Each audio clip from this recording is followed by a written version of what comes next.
kami dari kelompok 7 di sini kami akan berdiskusi hasil makalah dari kelompok kami terkait dengan putusan nomor 24/PAID/2016/PN Niaga SBY.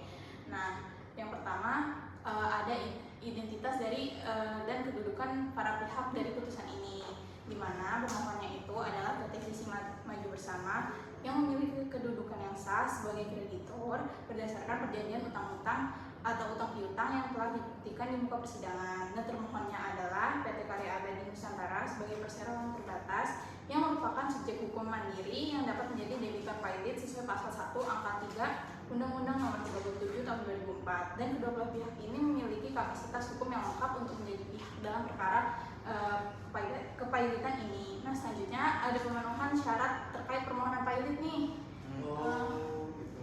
Ya, syaratnya itu ya teman-teman semuanya itu ada beberapa syarat permohonan PAID. Itu dalam perkara ini telah memenuhi seluruh syarat material. Itu sebagaimana ditentukan dalam pasal 2 itu ayat 1 Undang-Undang PKPU, yaitu yang pertama adanya pluralitas kreditor. Itu termohon itu terbukti memiliki utang kepada setidaknya 3 kreditor. Dan yang kedua itu adanya utang yang telah jatuh tempo dan dapat ditagih namun tidak dibayar lunas. Nah, syarat formal permohonan ini juga telah terpenuhi dengan diajukannya permohonan melalui kuasa hukum sesuai dengan pasal 7 ayat 1 Undang-Undang PKPU. KPU seperti itu.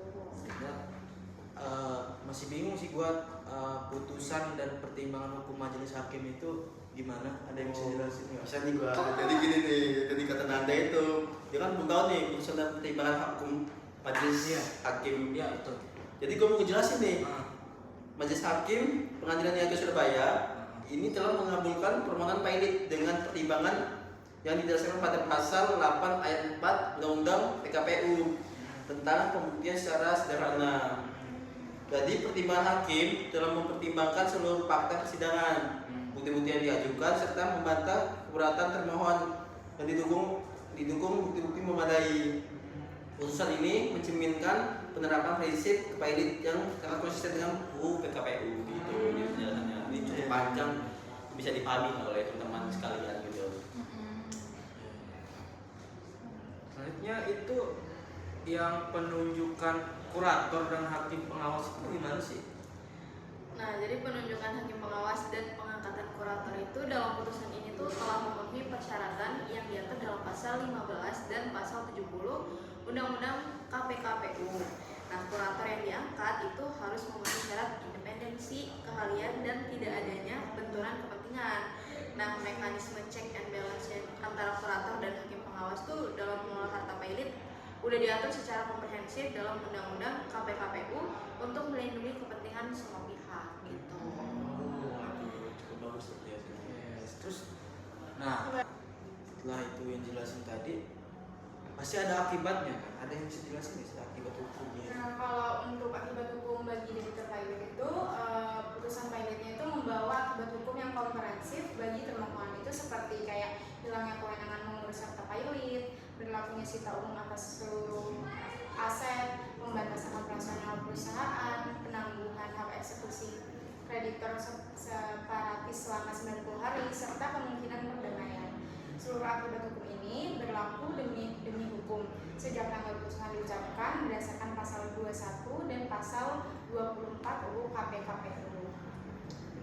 Jadi seluruh keseluruhan putusan nomor 24 garing PAID garing 2016 garing PN Niaga SBY ini menggambarkan penerapan hukum kepaiditan Indonesia yang telah sejalan dengan semangat dan tujuan Undang-Undang Nomor 37 Tahun 2004, yaitu memberikan kepastian hukum, keadilan, dan kemanfaatan bagi seluruh stakeholder.